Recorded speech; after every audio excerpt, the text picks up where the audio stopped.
ठंड में हरी भरी सब्जियों की रसोई। दिसंबर का महीना शुरू हो चुका था। पहाड़ों से उतरती ठंडी हवाएं दिल्ली जैसे मैदानी इलाकों तक आ गई थी। उसी शहर में एक गली के कोने में बना घर था मेहता निवास का, जहां घर के मुखिया मदन मेहता, उनकी पत्नी गोमती, बड़ा बेटा उदय, बहू अंकिता, छोटा बेटा अनुज और बेटी सुप्रिया रहते थे। सर्दियों के दिन शुरू हो गए थे। एक रोज मेहता निवास में सुबह के 6 बजे थे। बाहर बर्फीली हवा थी, मगर अंदर रसोई में हलचल शुरू हो चुकी थी। अरे रे, कितनी ठंड है। इतनी ठंड में हाथ धोते ही बर्फ लगती है। अरे माँ जी, आप पहले ही उठ गई। अरे बहू, ठंड हो या गर्मी, रसोई को कौन रोक पाया है। पेट तो हर मौसम में भूखा रहता है और चूल्हा सारे साल जलता ही रहता है। क्यों, सही कहा ना। कमला, आज कुछ हरा भरा बना देना।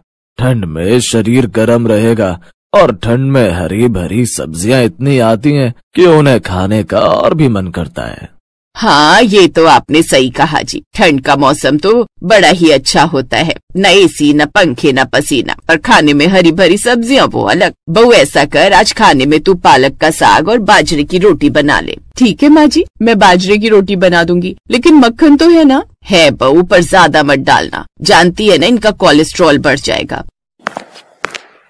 लेकिन तभी अंकिता का देवर कहता है, लेकिन भाभी, मुझे तो मक्खन मार के ही देना बाजरे की रोटी, तभी खाने का मजा आता है। ये देखो कैसा चटोरा बन गया है ये अनुज। जब से भाभी आई है पेटू होता जा रहा है। खैर, इसका भी कसूर क्या है। इसकी भाभी इतना अच्छा खाना बनाती है कि जिसे 2 रोटी खानी हो वो तो 4 खा जाए। और अभी तो मेरे अंदर भी जान बाकी है। मक्खन भी खा लेंगे और ठंड भी भगाएंगे। कुछ देर बाद अंकिता सबके लिए पालक की सब्जी साथ में मक्खन मारकर बाजरे की रोटी भी बनाती है, जिसे सभी बड़े ही शौक से खाते हैं। फिर घर के सारे काम निपटा कर अंकिता अपनी सास से, माँ जी, घर में सभी सब्जियां तो खत्म हो गई हैं, मैं इनके साथ बाजार जाकर ले आती हूँ। ठीक है बहू। फिर वो अपने पति उदय के साथ बाजार चली जाती है। ठंडी धुंध में सब्जियों के ठेले मानो रंगों की पेंटिंग लग रहे थे। देखो जी, ये मटर कितने ताजे, इनके पास से गुजरते कितनी अच्छी खुशबू आ रही है। हाँ हाँ, ले लो, लेकिन ज्यादा मत लेना, माँ फिर बोलेगी इतनी सब्जी कौन खाएगा। अंकिता मुस्कुराई और धीरे से बोली, अजी ठंड में हरी सब्जियां ही तो जान है। भैया कैसे दिए मटर? 120 रुपए किलो बहन जी। क्या, इतने महंगे? अब बहन जी, यही तो समय होता है हमारे कमाने का। अच्छा ठीक है, आधा किलो तोल दो। ऐसे एक एक कर वो और भी सब्जी जैसे मेथी, पालक, सरसों, मूली के पत्ते, शिमला मिर्च, अदरक और भी चीजें उसमें भरती है। कुछ देर बाद वो सब्जियां लेकर घर आ गई। घर आते ही उसने हरी सब्जियों से सारी रसोई भर दी। फिर शाम को अंकिता रसोई में गई और मेथी छांटने लगी। जल्दी से मेथी छांट लेती हूँ, फिर मेथी आलू की सब्जी बना लूंगी। उसे बनाने में ज्यादा वक्त भी नहीं लगेगा। साथ में बथुए का रायता भी बना लेती हूँ। अंकिता ने गैस जलाई और मेथी का छौंका लगा दिया, जिससे पूरे घर में खुशबू फैल गई। वाह वाह, इन सर्दियों में जो हरी सब्जियों का स्वाद है ना, वो अलग ही है। ऊपर से मेरी बहू के हाथों की तो बात अलग है। हर सब्जी इतने प्यार से बनाती है कि उसमें स्वाद उतर आता है। सही कहा माँ आपने। आपको पता है, परसों मैं भाभी के हाथ का बना पालक पनीर कॉलेज लेकर गई थी। मेरी फ्रेंड्स को तो इतना पसंद आया कि क्या ही कहूँ। वो तो कहने लगी कि इसके आगे होटल का पनीर भी फेल है। तभी कुछ देर बाद अंकिता झट से खाना बना कर ले आई। उसके बनी खाने की खुशबू से ही सब बड़े खुश हुए। ऐसे ही उसने अगले दिन आलू मटर बनाए, जो सबको बड़े पसंद आए। एक रोज, अरे सुषमा, तू मेरी बहू के हाथ का खाना खाकर तो देख, तेरा ना दिल खुश हो जाएगा। क्या खाना बनाती है वो। आजा किसी दिन मेरे घर, तुझे खुद ही यकीन हो जाएगा। अच्छा ठीक है, चल अब मैं फोन रखती हूँ। माँ जी, ये लीजिए अदरक वाली चाय। वैसे किससे मेरी इतनी तारीफ कर रही थी आप? अरे अपनी सहेली सुषमा से। बोल रही थी कि उसकी बहू को तो सही से खाना बनाना भी नहीं आता, तो मैंने कहा मेरी बहू तो बहुत ही अच्छा खाना बना लेती है। क्या माँ जी, कितनी तारीफ करेंगी आप। मैं बस ठीक ठाक बना लेती हूँ, इतना भी अच्छा नहीं बना लेती। ऐसे ही दिन बीतने लगे। एक रोज अंकिता सब्जियां लेने बाजार गई तो सब्जियों के दाम सुनकर हैरान।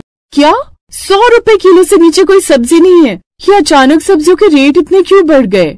अब ठंड में सब्जियां इतनी दूर से पहाड़ी इलाकों से आती हैं, तो दाम तो मंडी पहुंचते पहुंचते अपने आप बढ़ जाते हैं। अच्छा तो एक काम करो, एक एक पाव सब तौल दो। एक एक पाव? भाभी जी मजाक कर रही हैं क्या आप तो हमेशा आधा किलो या 1 किलो सब्जियां लेकर जाती थी। अरे तो तब दाम भी तो कम थे, इसलिए लेकर जाती थी। अब अंकिता सभी सब्जियां थोड़ी थोड़ी लेकर घर आ जाती है। पहले जहाँ हरी भरी सब्जियों से रसोई भरी रहती थी, तो अब वो कुछ सब्जियों में ही सिमट कर रह गई थी, और उनमें भी अब हरी सब्जियां कम, लेकिन बाकी की सब्जियां उसमें ज्यादा दिखती थी। जैसे मेथी में आलू ज्यादा थे, पालक पनीर में पनीर ज्यादा होता, जिससे अब घर वाले नाक सिकोड़ने लगे। खाना खाने के बाद, न जाने क्यों अब सब्जियों में वो स्वाद नहीं रहा, भाग्यवान जो पहले आया करता था। सही कहा पापा, आजकल ऐसा लगता है जैसे भाभी बेमन से खाना बना रही है। हाँ, पहले मैं कहाँ भाभी के हाथ की बनी 4-4 रोटी खा जाता था, लेकिन अब मैं 2 भी नहीं खा पाता हूँ ठीक से।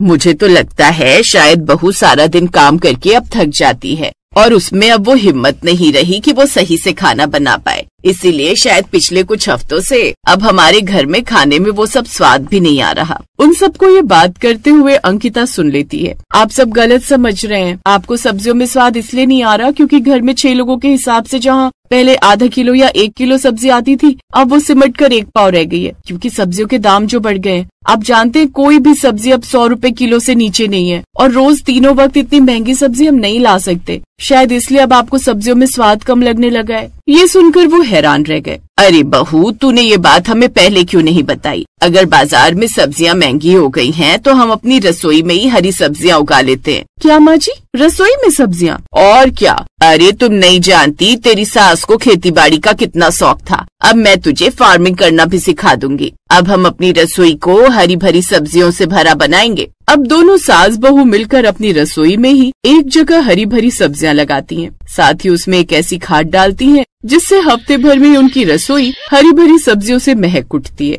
अरे वाह माँ जी, मैंने कभी नहीं सोचा था कि अपनी इस रसोई में मैं हरी भरी सब्जियां भी कभी उगाऊंगी और इनमें से खुशबू भी कितनी अच्छी आ रही है। हाँ बहू, क्योंकि ये सब ताज़ा सब्जियां हैं। शहर की मंडी में जो सब्जियां मिलती हैं, वो खेतों से शहरों तक आते आते बासी हो जाती हैं और ये ताज़ी हैं। इन सब्जियों की महक देखना कितनी अच्छी हो। बहू, पहले सरसों का साग धो ले, फिर उसमें थोड़ा सा लहसुन पीस देना। अम्मा, मैं उसमें थोड़ा पालक और मेथी भी डाल दूंगी, स्वाद और रंग दोनों आएंगे। वाह, लगता है आज की रसोई में शहरी वाली बहू का तड़का लगेगा। अब अंकिता शाम को अपनी रसोई से ही हरी भरी सब्जियां तोड़ती है और उसका साग बनाती है। उसकी खुशबू दूर दूर तक फैल जाती है। इतने में पड़ोसन शकुंतला काकी आई।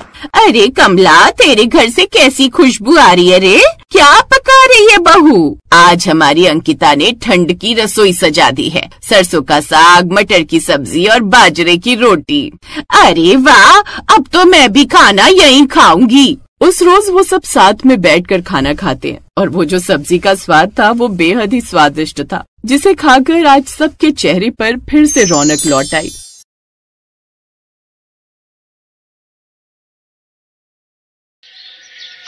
खन्ना साहब एक रिटायर्ड सरकारी टीचर थे जो नए नए किसी मोहल्ले में अपनी बहू नीलम और अपने बेटे आदित्य के साथ शिफ्ट हुए थे। एक रात खन्ना साहब चुपके से अपने घर के बाहर आए।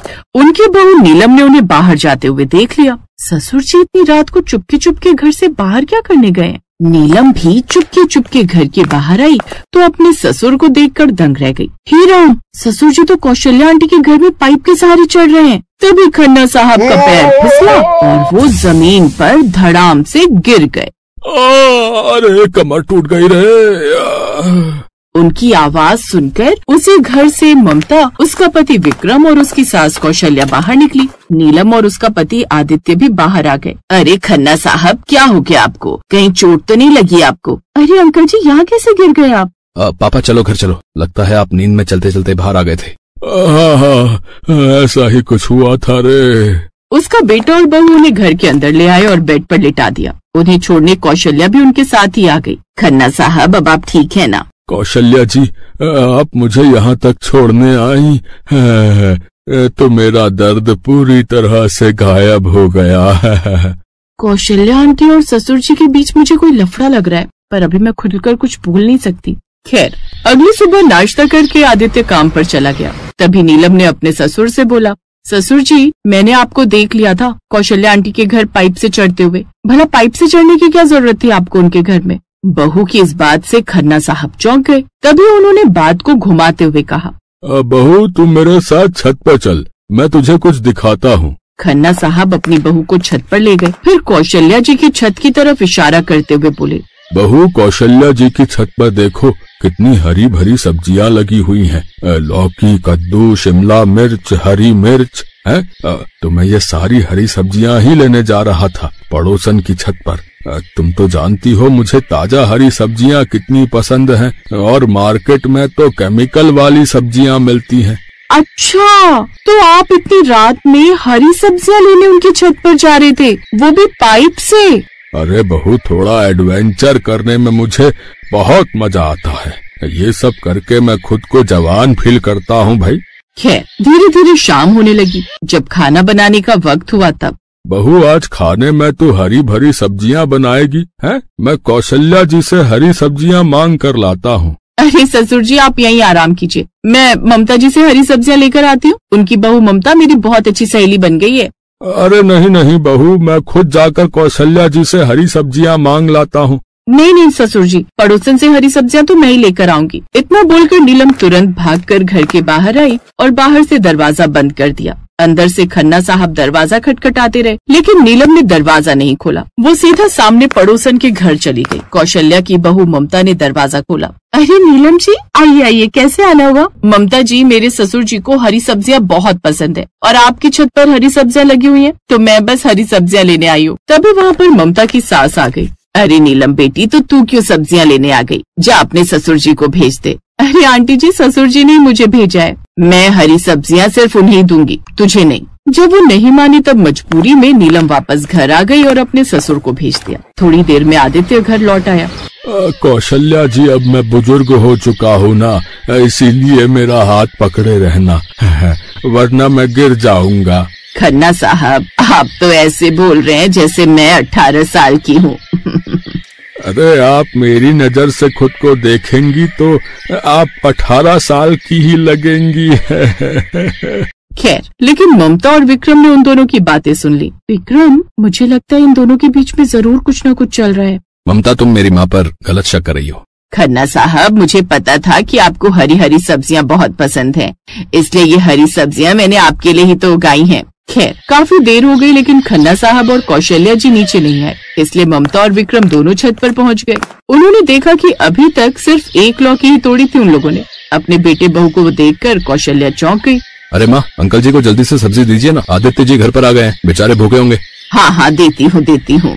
खन्ना साहब हरी हरी सब्जियां लेकर चले गए। नीलम ने खाना बनाया और सब खा पीकर सोने चले गए। तभी नीलम ने अपने पति आदित्य से कहा, आदित्य, मुझे लगता है कि ससुर जी और सामने वाली पड़ोसन कौशल्या आंटी के बीच जरूर कुछ न कुछ चल रहा है। ये क्या कह रही हो तुम नीलम? तुम्हें पता है मेरे पिताजी एक टीचर थे, उनके बारे में तुम ऐसा सोचती हो? अरे मैं ससुर जी के लिए कुछ गलत थोड़ी बोल रही हूँ, आखिर उन्हें भी। इतने में नीलम ने खिड़की से देखा कि उसके ससुर जी छत पर जा रहे हैं। आदित्य, वो देखो, ससुर जी छत पर जा रहे हैं और मुझे पक्का यकीन है कि सामने वाली कौशल्या आंटी भी अपनी छत पर आ गई होंगी। तो ठीक है, चलो चलकर देख लेते हैं।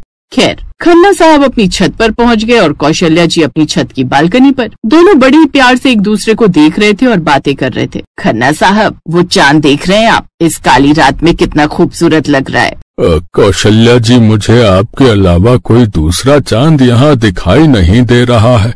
खन्ना साहब, आप भी ना। उन दोनों को इस तरह बात करते हुए खन्ना साहब के बेटे बहू ने भी देख लिया और कौशल्या के बेटे बहू ने भी। तभी आसपास के कुछ मोहल्ले वालों ने भी उन्हें देख लिया। ये दोनों बुढ़े बुढ़िया हर रात ऐसे ही छत पर खड़े होकर एक दूसरे से बातें किया करते हैं। शर्म भी नहीं आती इस उम्र में ये सब करते हुए। सुबह होते ही उनके पड़ोसियों ने आदित्य, विक्रम, नीलम और ममता को बुलाया। अरे तुम लोगों ने आंखों पर पट्टी बांधी हुई है क्या? है आदित्य, तुम अपने पिता को समझाओ, और विक्रम, तुम अपनी माँ को। रात हम देखते हैं उन दोनों को छत पर एक प्रेमी जोड़ी की तरह बात करते हुए। इस उम्र में वो ये सब करेंगे तो हमारे बच्चों पर क्या प्रभाव पड़ेगा? है भाई साहब, हम लोग तो दिन भर बाहर बिजी रहते हैं और रात में आकर सो जाते हैं। हमें भी इस बारे में कल रात ही पता चला। अब आप लोग फिक्र मत कीजिए, हम लोग उन्हें समझा देंगे। उन लोगों को इस तरह बात करते हुए खन्ना साहब और कौशल्या जी ने दूर से देख लिया। फिर शाम को वो दोनों मोहल्ले से बाहर किसी पार्क में अकेले मिले। कौशल्या जी, आदित्य की माँ के जाने के बाद मैं बहुत अकेला हो गया था। मेरा बेटा दिन भर काम में बिजी रहता है और मेरी बहू दिन भर टीवी देखती रहती है। उसके साथ तो मैं ज्यादा बातचीत कर नहीं सकता, लेकिन जब से इस मोहल्ले में शिफ्ट हुआ हूँ और मुझे आपका सहारा मिला तो आपसे बातें करना बहुत अच्छा लगने लगा। आपने बिल्कुल सही कहा खन्ना साहब। विक्रम के पिता के जाने के बाद मैं भी बहुत तन्हा हो गई थी। मेरे बेटे बहू भी मुझे बिल्कुल वक्त नहीं देते। मैं बहुत अकेलापन महसूस करने लगी थी। कभी कभी तो लगता था मैं खुद को खत्म कर लूं। अकेलापन काटने को दौड़ता था, पर जब से आप इस मोहल्ले में शिफ्ट हुए मेरा अकेलापन दूर हो गया। लेकिन हमारी वजह से हमारे बच्चों की बदनामी हो रही है। तो ठीक है कौशल्या जी, अपने बच्चों की खुशी के लिए आज के बाद हम एक दूसरे को देखेंगे तक नहीं। उन लोगों की बातें उनके बच्चों ने सुन ली। रात में नीलम ने खाने में हरी सब्जियां बनाई, लेकिन बहू मुझे भूख नहीं है और आज के बाद ये हरी सब्जियां मत बनाना। अब मैंने मीठा खाना शुरू कर दिया है। वहीं दूसरी तरफ कौशल्या ने अपनी छत पर लगी सारी हरी सब्जियां उखाड़ कर फेंक दी। उनके बच्चे ये सब देखकर बहुत दुखी हो रहे थे। इसलिए एक रोज पिताजी, मैं आपका अकेलापन नहीं देख पाया, हमेशा काम में ही उलझा रहा। इसलिए विक्रम, मैं तुम्हारी माँ का हाथ अपने पापा के लिए मांगता हूँ। इसी बहाने मुझे भी ससुर का प्यार मिल जाएगा। बच्चों, ये क्या बोल रहे हो तुम लोग? हाँ बच्चों, मामा, हम आप दोनों की शादी कराने वाले हैं, फिर मोहल्ले वाले भी गलत नहीं समझेंगे। अगले ही दिन खन्ना साहब और कौशल्या जी की शादी हो गई और फिर दोनों ने मिलकर हरी सब्जियां